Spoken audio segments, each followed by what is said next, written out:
नमस्कार, मेरा नाम आलोक है। आप लाइव स्टीज देख रहे हैं। लोकसभा चुनाव से पहले बिहार में सरगर्मियां बढ़ चुकी हैं और बिहार में सरगर्मियां बढ़नी लाजमी भी है। आपने देखा पिछले महीने 23 जून को कैसे महागठबंधन के तमाम जितने बड़े नेता थे, यानी कि विपक्ष के जो बड़े बड़े नेता थे, गैर भाजपाई दलों के जो बड़े बड़े नेता थे, वो पटना पहुंचे, बड़ी बैठक भी हुई और अब इसकी अगली बैठक जो है वो 17-18 जुलाई को बेंगलुरु में होनी है। तैयारियां की जा रही हैं। सभी बड़े बड़े दिग्गज नेता फिर वहां जुटेंगे, राहुल गांधी भी पहुंचेंगे।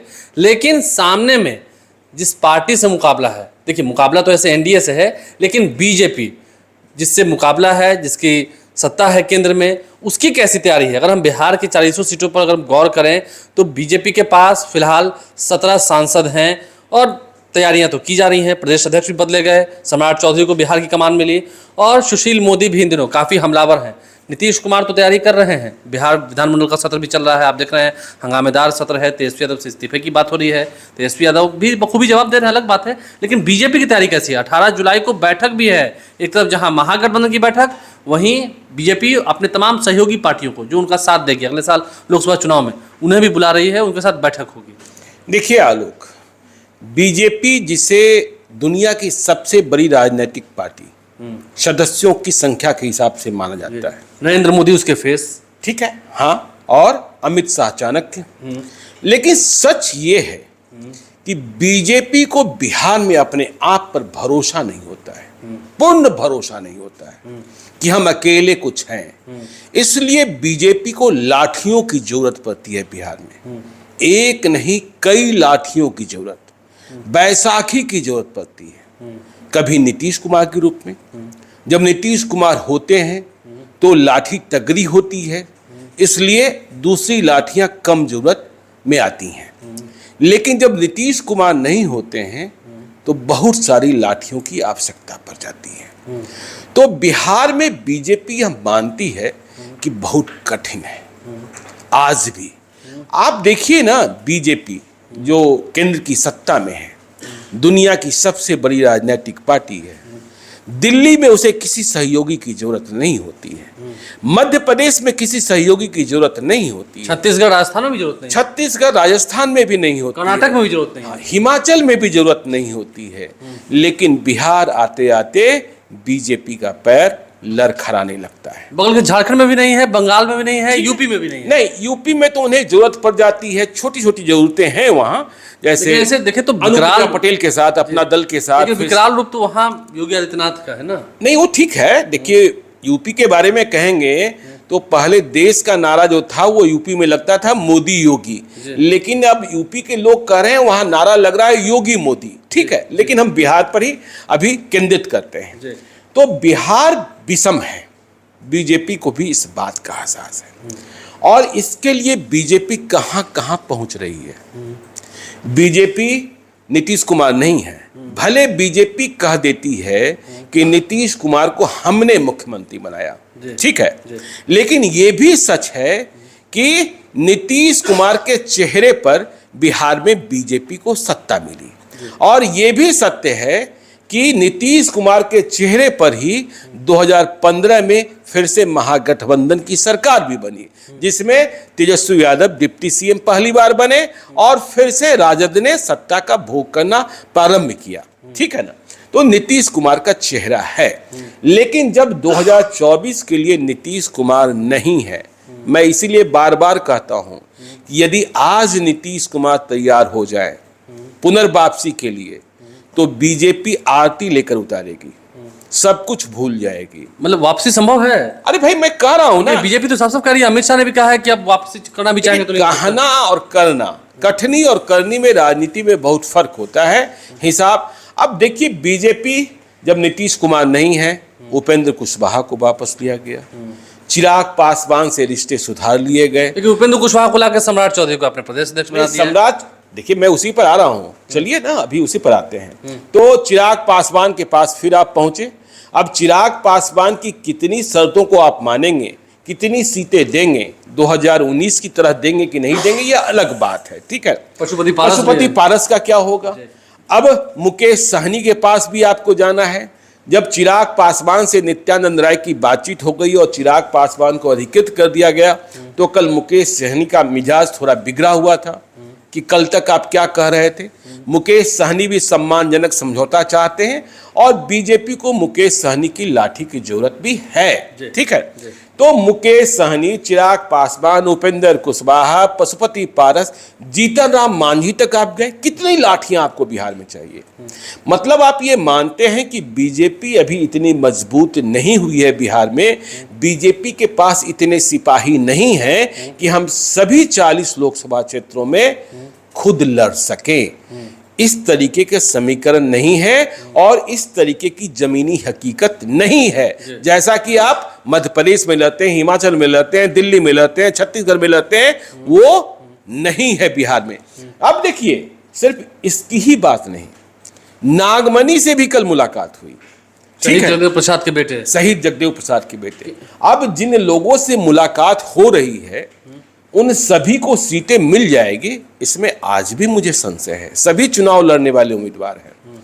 और देखिए, आपको याद होगा कि साधु यादव, लालू यादव के साले, कभी गुजरात जाकर प्रधानमंत्री, तब तो मुख्यमंत्री ही थे, उनसे मिल लिए थे और लग रहा था बिहार में कुछ बड़ा होने वाला है।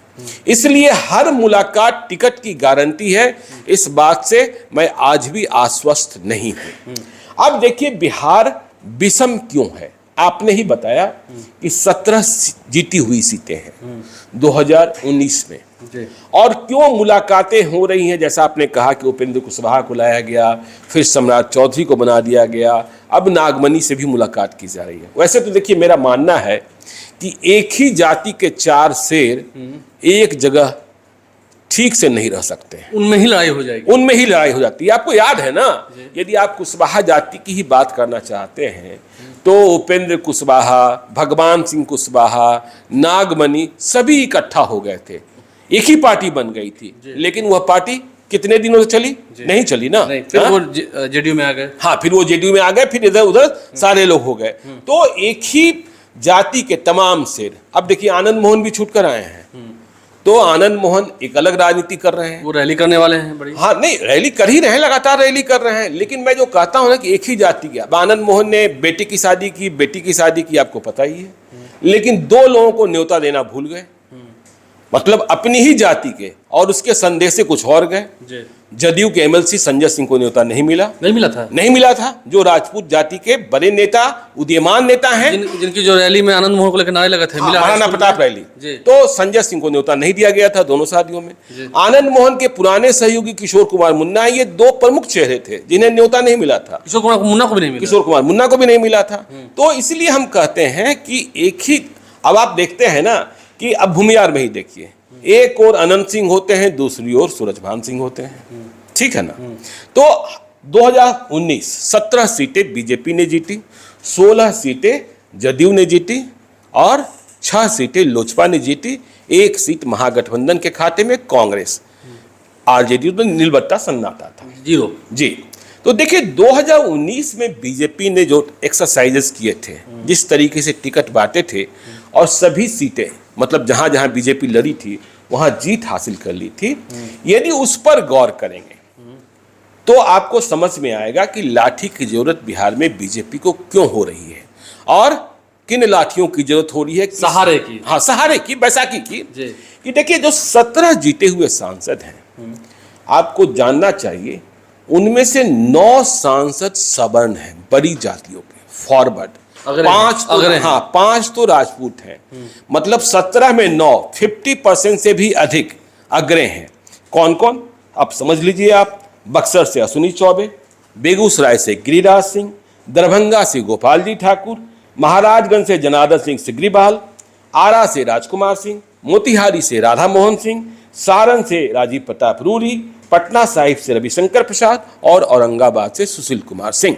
5 तो राजपूत ही हैं, 1 भूमियार हैं, 2 ब्राह्मण हैं और 1 कायस्थ है। ठीक है ना, रविशंकर प्रसाद। भूमियारों की नाराजगी रहती है, लेकिन वोट तो उनको ही देते हैं। नाराजगी हो गई थी, जो अमित शाह ने बोला, नाराजगी रहती है कि भाई आप राजपूत को इतना टिकट देते हैं, हमें 1 ही देते हैं। ठीक है, खैर ये दूसरी बात है। तो 9 तो वही हो गए, 3 यादव हैं उनके जीते हुए। ठीक है ना, अशोक यादव, रामकृपाल यादव और नित्यानंद राय। ठीक है, तो 9, 3, 12 यही हो गए। तो 2019 में जब सीटों का बंटवारा हो रहा था, उम्मीदवारों का चयन हो रहा था, तो 12 तो हमने बता दिया। अब यदि कहें कि घनघोर अति पिछड़ी जातियों में सिर्फ 2 ही बीजेपी के सांसद हैं, अजय निषाद मुजफ्फरपुर वाले और दूसरे अररिया वाले प्रदीप सिंह। 2 वैश्य हैं, रमा देवी शिवहर से और संजय जायसवाल पश्चिमी चंपारण से, जो प्रदेश अध्यक्ष हैं। जी, और एक दलित हैं, आपको पता ही है, वो छेदी पासवान सासाराम से। तो 2019 में क्या हुआ कि अति पिछड़ी जातियों की राजनीति बीजेपी ने जेडीयू के खाते में कर दी। एक भी कुशवाहा को बीजेपी ने उम्मीदवार नहीं बनाया था। आपको यह समझना होगा कि यादव जाति के बाद पिछड़ी जाति में सबसे अधिक आबादी कुशवाहा की है। लेकिन उस वक्त तो जेडीयू साथ थी ना। हाँ, तो इसीलिए ना अब आप जो देख रहे हैं कि ये कसरत इन लाठियों की जरूरत पड़ रही है कि उपेंद्र कुशवाहा भी, सम्राट चौधरी भी, नागवनी से भी बात हो रही है, तो पूर्ण रूपे न कुशवाहा जाति को अपने साथ करने की जरूरत है। तो उन्होंने जब 2 वैश्य और 2 अति पिछड़ी, घनघोर अति पिछड़ी जातियां, तो अब जरूरत इस बात की है, और आपको याद होगा कि जो जदयू था उसमें सिर्फ 2 ही सबन थे जो उनके 16 जीते, एक ललन सिंह और दूसरी कविता सिंह सिवान, ठीक है ना, सिवान और मुंगेर। तो वहां तो मैक्सिमम वही थे। तो अब इनकी जरूरत पड़ रही कि हम अति पिछड़ी जातियों के वोट बैंक को कैसे साधें, ठीक है, और दलितों को भी। अब देखिए, जो सीटें दलितों की 6 सीटें हैं, उनमें 3 तो लोजपा के खाते में ही, हाँ, लोजपा के खाते में ही, चाहे हाँ हो या पशुपति पारस या उनके भतीजे हो प्रिंस राज, हाँ प्रिंस राज हो, हाँ। तो अब यह भी लग रहा है कि गोपालगंज में भी बीजेपी खुद लड़ सकती है। 2014 में भी वहां से जनक राम चुनाव जीते थे, क्योंकि 2019 में बीजेपी ने कई जीती हुई सीटें, अपनी जीती हुई सीटें जदयू को दे दी थी। मैं कुछ नाम गिना देता हूं, कुछ याद अभी है भी नहीं, जैसे गोपालगंज, जैसे सिवान, जैसे गया, ऐसी सीटें थी जो दी गई थी जदयू को लड़ने के लिए, ठीक है ना, हाँ, वाल्मीकि नगर, तो ऐसी सीटें। तो बीजेपी को लाठियों की अति पिछड़ी जमात में मुकेश सहनी क्यों लाए जा रहे हैं, और यह भी देखना होगा कि जिस संख्या में जाति समूहों को लाया जा रहा है, जातीय नेताओं को लाया जा रहा है, उस हिसाब से टिकट और उस हिसाब से क्या टिकट दिए, हाँ, क्या दिए जाएंगे और देना भी होगा। और देखिए ना, अब आपको याद होगा पिछले महीने दिल्ली में कोर कमेटी की बैठक हुई थी बीजेपी की। उसमें यह बात तय हुई कि 2014 के फार्मूले के तहत 30 सीटों पर स्वयं बीजेपी लड़ेगी, 10 सीटें हम सहयोगी दलों को दे देंगे। लेकिन जब आप इतनों को ला रहे हैं, चिराग पासवान, सबका 10 में एडजस्टमेंट हो जाएगा, उपेंद्र कुशवाहा, जीतन राम मांझी, मुकेश सहनी, ये 10 में एडजस्टमेंट नहीं हो सकता, तो आपको 30 से कम आना होगा, ठीक है ना। क्योंकि कई बातें कही जा रही है कि उपेंद्र कुशवाहा को 3 सीटें, चिराग पासवान को 6 सीटें, अब कितनी मिलती है ये तो समय बताएगा। मुकेश सहनी भी है, हाँ, मुकेश सहनी भी है जो कह रहे हैं कि भाई हमको चिराग से कम नहीं चाहिए, लेकिन कितना हो पाएगा यह देखने की बात होगी। मुकेश सहनी ने एक अपनी जमीन तैयार की है, अपना वोट बैंक तैयार किया है नए नेताओं में, और अपने बूते तैयार किया है, यह बात भी सही है। तो उन्हें लाठियों की जरूरत है। बिहार कितना कठिन है, बीजेपी समझती है कि बिहार में अकेले हम चुनाव नहीं जीत सकते हैं, और 2024 की चुनौती है। बीजेपी को लगता है कि कहीं, देखिए यह समझना होगा कि कई प्रदेशों में 2019 में बीजेपी ने सभी की सभी लोकसभा सीटें जीत ली थी, ठीक है ना। तो बीजेपी को बिहार में सिर्फ 1 से मिस हो गया, हाँ, बिहार में 1 से मिस हो गया। आप राजस्थान देख ले, कई प्रदेशों को देख लेंगे, दिल्ली को देख लेंगे, यूपी में भी अच्छा रिजल्ट। हाँ, तो बीजेपी को यह लगता है कि जब हमने 2019 में उन प्रदेशों में 100 में 100 जीता था, तो 100 से आगे 101 तो हो नहीं सकता है, हाँ, 199 हो सकता है, 95 हो सकता है, 90 हो सकता है, ठीक है ना, मतलब घटेगा ही नहीं, मतलब यह अनुमान लगाया जाता है। आप हो सकता है 100 से 100, ऐसा थोड़े है कि जो बच्चे 9th में स्कोर करते हैं 100 वो 10th में नहीं करते हैं, वो कर लेते हैं, ठीक है ना। तो यह देखने की बात है, और बिहार बहुत विषम है, इसलिए लाठी लाठी लाठी लाठी बीजेपी तलाश रही है।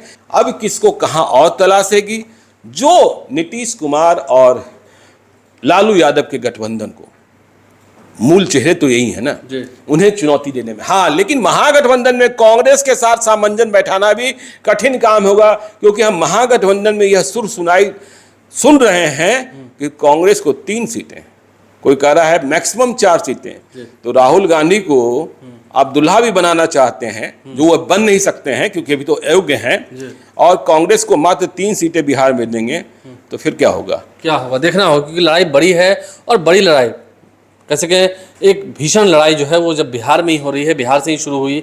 कैसे महागठबंधन की जो योजना बनाने की नीति थी, सभी को एक साथ लाने की नीति थी, वो जब बिहार से इसकी शुरुआत हुई तो बिहार में लड़ाई बड़ी है। और बिहार में बीजेपी को सहारे की जरूरत है, इसलिए लाठियां तलाशी जा रही हैं, सहारे की जरूरत है, बैसाखी की जरूरत है। लेकिन अभी कौन कौन से वो लोग हैं जो सच में लालू यादव, तेजस्वी यादव, नीतीश कुमार को सीधा टक्कर देंगे, जिससे बीजेपी अपने पाले में लाकर लाभ लेगी, क्योंकि राजनीति इसी का नाम अरे है। एक और बात समझिए ना, देखिए इस पर भी हम कभी करेंगे कि जब दूसरे पक्ष से आप इतनी लाठियां खरीद लेंगे, ले आएंगे, तो आपकी जो अपनी लाठी है, चाहे वो कमजोर है चाहे मध्यम है, उन्हें मौका कम मिलेगा। उन्हें मिलेगा भी या नहीं मिलेगा? हाँ, उनके भीतर भी जब टिकट नहीं मिलेगा तो उनके भीतर भी विद्रोह होगा। और कई ऐसी सीटें हैं जहां बीजेपी को उम्मीदवार नहीं मिल रहे हैं, उसकी चर्चा भी करेंगे। देखिए, तो देखना होगा मजबूत उम्मीदवार कौन होते हैं, ये देखना होगा। आप लाइव से बन रहे हैं, क्योंकि लड़ाई बड़ी है। महागठबंधन बनाम एनडीए, तो फिर भीषण लड़ाई में उम्मीदवार भी, पहलवान भी तगड़े तगड़े ही खोजे जाएंगे। हमारे चैनल को सब्सक्राइब कर लें, साथ साथ फेसबुक पेज भी लाइक करें। धन्यवाद।